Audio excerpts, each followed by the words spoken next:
What's up, everybody? Thanks for coming out today. Who's got the first question? Start with Mr. Volkanovski, please. Alex, Yair, obviously a very dangerous opponent no matter who he's against, but a lot of people point to his last fight as a really special performance. They thought, okay, maybe he can trouble Alex. What did you see in that last performance? Anything special, or was it just the opponent that he was facing? Yeah, look, he looked great. He really did. As I said, he's got a lot of threats, and he looked great against Josh Emmett, but I'm not Josh Emmett. You know, I'm the champion of this division, and I'm going to show that Saturday night. And Alex, obviously his kicking game is what's most vaunted, as well as his creativity. I know you brought in some real high-level strikers, but what do you see? I mean, are there identifiable patterns in the way he attacks, or is it as unpredictable as it seems to be? Oh, it's definitely unpredictable. You're never going to get a Yair Rodríguez. You're never going to get someone that can emulate him perfectly. But you can get some of the best guys at ranges that do very similar things and just mix them training partners up and give you them looks. And again, training camp was perfect. I bring the right guys in for it, and very thankful for that. And I get to really show everyone the work we put in and what we're made of. Yair, if I could for you, please. Yesterday, Alex said maybe we'll see a little bit of Taekwondo from him, and he likes to beat people where they're best at. What do you think? Do you think there's any way he'll stand and try to trade with you on the feet, or was that just a little bit of gamesmanship? Bro, the guy is good. He's one of the greatest of all time. And I'm really happy to be facing this guy right here in front of me. It's a fucking honor, to be honest, bro. I have nothing but good things to say about you. And we're gonna get a banger Saturday night, for sure. And Yair, should you beat him, I mean, he's arguably the greatest featherweight of all time. Do you feel like you'll need to offer him an instant rematch, that you'll need to beat him twice to eliminate any doubt, or do you feel like you can settle it on Saturday night? First things first, you know, I'm gonna go in there, bang with this guy, of course. I'm gonna get the win, and then, I don't know, I think he has some plans of moving up in weight class or whatsoever, but I wish him always the best no matter what he does. Nice. And Dana, just quickly, one last one for you. Two Mexican champions in action on International Fight Week. Obviously, you've got the Independence Day card coming up on September 16th. Seem to be a lot of Mexican fans here today. What can you tell us about 2024? I mean, are there plans to get back to Mexico? What can you tease for the Mexican fans next year? Yeah, obviously I've been talking a lot about the PI opening down there. I'll be down there when it opens, and I think it's going to be a game changer for Mexico. So we're doing our first ever Independence Day card, and, you know, here we go. All right, my first question's for Yair. Yair, you're known as unorthodox striking. How do you train to be unorthodox? I don't know, I think I'm weird. No, just, you know, it's like I always try to give this kind of explanation to people that ask me that thing. It's like, let's say if you imagine yourself being in a black space, and every time you throw a punch, you can draw a white line. It will always be the same motion of fighting, you know, like the 1, 2, uppers. Every single action you do, it will be always in like the same line. What about the spaces that aren't fulfilled yet? How are you gonna be able to fulfill those spaces that nobody has done yet? And those are the things that I focus on my game. You know, like what can I do from weird situations where you know I'm stepping in a weird angle. What can I do from there? Where can I jump from there? Where can I flip? What can I do? So I think if that's a correct answer for you, but. And next question for Volkanovski.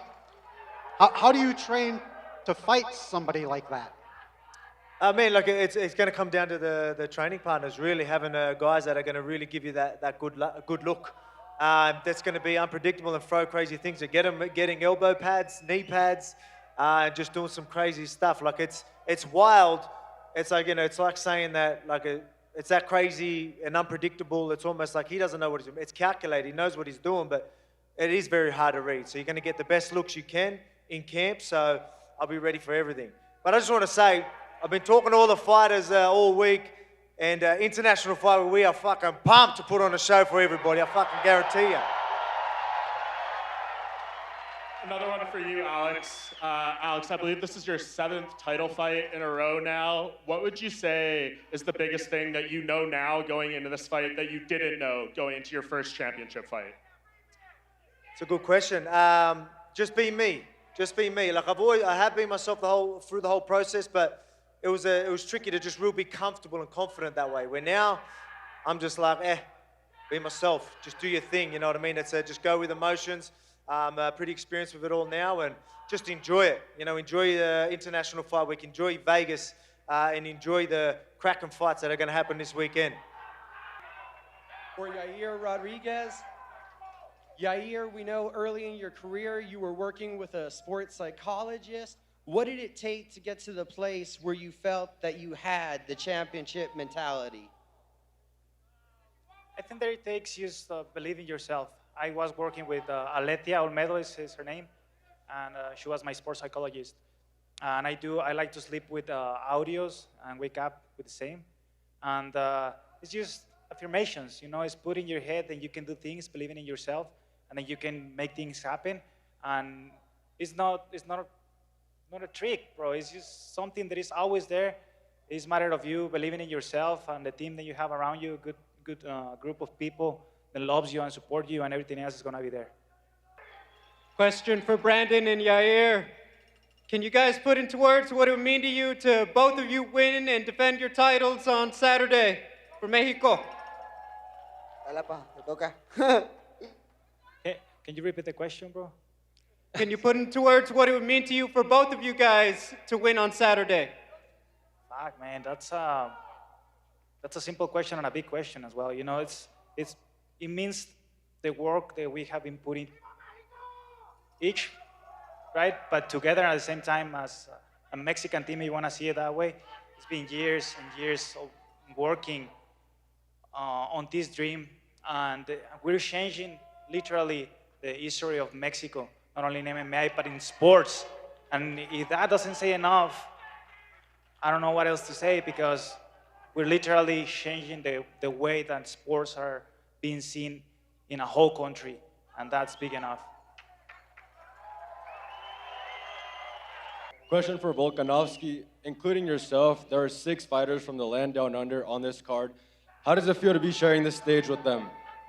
Yeah, man, it's pretty crazy. It just shows you how big the sport's getting over in Australia, in our region. You know, we're getting, it's International Fight Week. We've got that many, even how many Mexicans are on this as well. So it just shows you how much this sport is growing. And only up from here, UFC and mixed martial arts is going to take over all sports, I think. And I can't wait to really put on a show this weekend and really do it again for the Aussies. There's going to be a lot of guys, and I've been talking to them all. They're all pumped, ready to set a statement, and I can't wait to finish it with a bang. You have unfinished business with Islam Makhachev in the 155-pound weight division, but if you're victorious Saturday evening, how many more contenders in the featherweight division would you feel you need to face to feel satisfied with your title reign? Mate, I told you, and I ain't lying, and I'm proving it time and time again, I want to be active. And I'm going to get that rematch, I'm going to get that second belt, and I'm going to keep both divisions busy. I promise you that. So I've got business to deal with this weekend. As I said, I'm taking him really serious. But obviously, moving forward, I want to keep both divisions busy once I take that belt. But like I said, I've got a threat in front of me. Let me deal with that, and we'll see what happens after that.